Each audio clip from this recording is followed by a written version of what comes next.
Secular Gujarat ન્યૂઝમાં આપનું સ્વાગત છે। ગીર ગઢડાના ઇકો સેન્સિટિવ ઝોનમાંથી આશરે 52 લાખનો બ્લેક ટ્રેપનો જથ્થો ઝડપી પાડતું જિલ્લા વહીવટીતંત્ર। જિલ્લામાં થોડા સમયથી ઇકો સેન્સિટિવ ઝોન તથા તેના આસપાસના વિસ્તારોમાંથી નાના મોટા ખનીજ ચોરીના બનાવો ધ્યાનમાં આવતા કલેક્ટર ડીડી જાડેજાએ આ અંગે ભૂસ્તરશાસ્ત્ર તંત્રના અધિકારીઓ અને જિલ્લા વહીવટીતંત્રના અધિકારીઓને ચાંપતી નજર રાખવા માટેની સીધી સૂચનાઓ આપી હતી। આ ઉપક્રમમાં ઇકો સેન્સિટિવ ઝોનમાં સમાવેશ ગીર ગઢડા તાલુકાના વડવીયાળ ગામેથી કલેક્ટર ડીડી જાડેજાની સીધી સૂચના અને નિવાસી અધિક કલેક્ટર આરજી આલના સંકલનમાં જિલ્લા વહીવટી તંત્રની ટીમ તથા પ્રાંત અધિકારી ઉના મામલતદાર ગીર ગઢડા અને ખાણ ખનિજ વિભાગની ક્ષેત્રીય તપાસ ટીમના માઇનસ સુપરવાઇઝર તથા ટીમ દ્વારા 20 માર્ચના રોજ આશરે 52 લાખની કિંમતનો સંગ્રહિત બ્લેક ટ્રેપનો જથ્થો ઝડપી પાડવામાં આવ્યો હતો। આ અંગે કલેક્ટરે જણાવ્યું હતું કે ગીર સોમનાથ જિલ્લો કુદરતી સંપત્તિ ધરાવતો જિલ્લો છે। જિલ્લામાં સમગ્ર એશિયાનું ગૌરવ એવા સિંહોનો વસવાટ છે, ત્યારે કુદરત વચ્ચે મુક્ત રીતે વિહરતા વન્યજીવોને ખલેલ ન પહોંચે અને કુદરતી સંપત્તિના બિનજરૂરી ખનન અને સંગ્રહને કડક હાથે ડામવા માટે જિલ્લા વહીવટી તંત્ર દ્વારા કડક કાર્યવાહી કરવામાં આવશે અને આવી પ્રવૃત્તિઓમાં સંકળાયેલા કોઈપણને છોડવામાં આવશે નહીં।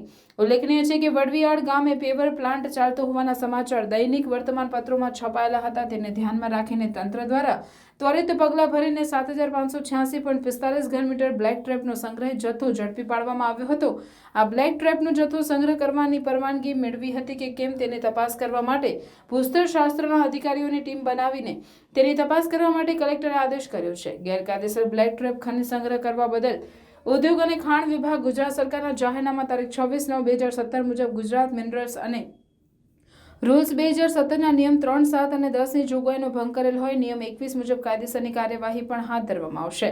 રિપોર્ટર દેવાભાઈ રાઠોડ, ગીર સોમનાથ। ગીર સોમનાથ જિલ્લાના ગીર ગઢડા તાલુકામાં આવેલ વડવિયારા ગામ કે જે ઇકો સેન્સિટિવ ઝોનમાં આવેલું છે, તેના સર્વે નંબર 237 પૈકી માં એક જે ગેરકાયદેસર રીતે બ્લેક ટ્રેપ સંગ્રહિત થવાની માહિતી મળતા મારી સૂચના અનુસાર અમારા નિવાસી અધિક કલેક્ટર, એસડીએમ, મામલતદાર ગીર ગઢડા, ખાણ ખનિજ વિભાગ દ્વારા સંયુક્ત રીતે તપાસણી કરવામાં આવેલ। સદરુ જગ્યામાં કોઈપણ મંજૂરી વગર 11,456 મેટ્રિક ટન કે જેની અંદાજિત કિંમત 51 લાખ આસપાસ થાય છે, એ એટલો બ્લેક ટ્રેપનો જથ્થો છે એ સંગ્રહિત થયેલો જોવા મળેલ। આ જથ્થો છે એ નિયમાનુસાર સીઝ કરવામાં આવેલ છે અને એની આગળની જે ક્રોસ ચેકિંગની ને બધી કાર્યવાહી છે એ પણ મારી સૂચનાથી હાથ ધરવામાં આવેલ છે। ઇકો સેન્સિટિવ ઝોનમાં જે આવી કોઈ પ્રવૃત્તિને મંજૂરી આપવામાં આવતી જ નથી। જ્યાં કુદરતી સંપત્તિ ધરાવતો આ જિલ્લો છે, અહીંયા જે આખા એશિયાનું જે નજરાણું કહેવાય એવા સિંહનો વસવાટ છે, તો એને કોઈ નુકસાન ના પહોંચે અને આપણા જિલ્લાની કોઈ છબી ખરાબ ના થાય એ માટે આવી પ્રવૃત્તિથી દૂર રહેવાની પણ એક અપીલ કરવામાં છે અને આવી કોઈ પણ બાબત જો ધ્યાનમાં આવશે તો એને કડક હાથે ડામી દેવામાં આવશે। સમાચારોની અવનવી અપડેટ્સ માટે જોતા રહો સેક્યુલર ગુજરાત ન્યૂઝ। સાથે સેક્યુલર ગુજરાત ન્યૂઝ ચેનલને લાઇક, શેર અને સબસ્ક્રાઇબ કરો અને બેલ આઇકોન દબાવીને સમાચારોની ઝડપી માહિતી મેળવો।